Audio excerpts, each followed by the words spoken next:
পরীক্ষার হলে বসে 3টি আমল করে যদি আপনি পরীক্ষা দেওয়া শুরু করতে পারেন, আল্লাহ রাব্বুল আলামিন আপনাকে সাহায্য করবেন। এখন অনেকের পরীক্ষা হচ্ছে, অথবা সামনে এইচএসসি পরীক্ষা রয়েছে, অ্যাডমিশন টেস্ট রয়েছে, বিভিন্ন জবের যে ইন্টারভিউগুলো রয়েছে, এই যে কোনো পরীক্ষায় আপনি অবশ্যই এই 3টা জিনিস ফলো করার ট্রাই করবেন।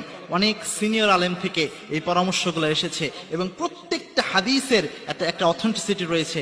আর মনে রাখবেন, Islam is the complete code of life. ইসলামের সব সমস্যার সমাধান রয়েছে। ইন্নাদ দুনিয়া ইনদাল্লাহিল ইসলাম। ইসলাম হচ্ছে আপনার পরিপূর্ণ জীবন ব্যবস্থা। আপনার যে কোনো সমস্যার সমাধান ইসলামে রয়েছে।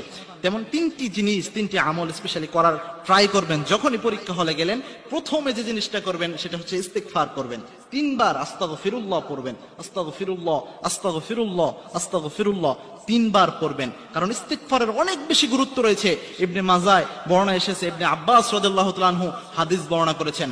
আল্লাহর হাবিব সাল্লাল্লাহু আলাইহি সাল্লাম বলছেন, মান লাযিমাল ইস্তিগফার, ইস্তিগফারের সাথে যে ব্যক্তি লেগে থাকে, জাআলাল্লাহু লাহু মিন কুল্লি যিকিন মাখরাজা, ওই ব্যক্তিকে আল্লাহ রাব্বুল আলামিন যাবতীয় সমস্ত পরীক্ষা এবং যাবতীয় মুশকিল থেকে আল্লাহ উত্তীর্ণ করে দেয়। সুবহানাল্লাহ। অর্থাৎ যে কোনো প্রতিবন্ধক পরিবেশ থেকে আল্লাহ রাব্বুল আলামিন কোন ব্যক্তি যদি ইস্তিগফার করে তাকে উত্তীর্ণ করে দেয়। সুতরাং খুবই গুরুত্বপূর্ণ একটা জিনিস হচ্ছে ইস্তিগফার। প্রথম ইস্তিগফার করবেন। 2 নম্বর হচ্ছে দরুদ পড়বেন বিশ্বনবীর উপর।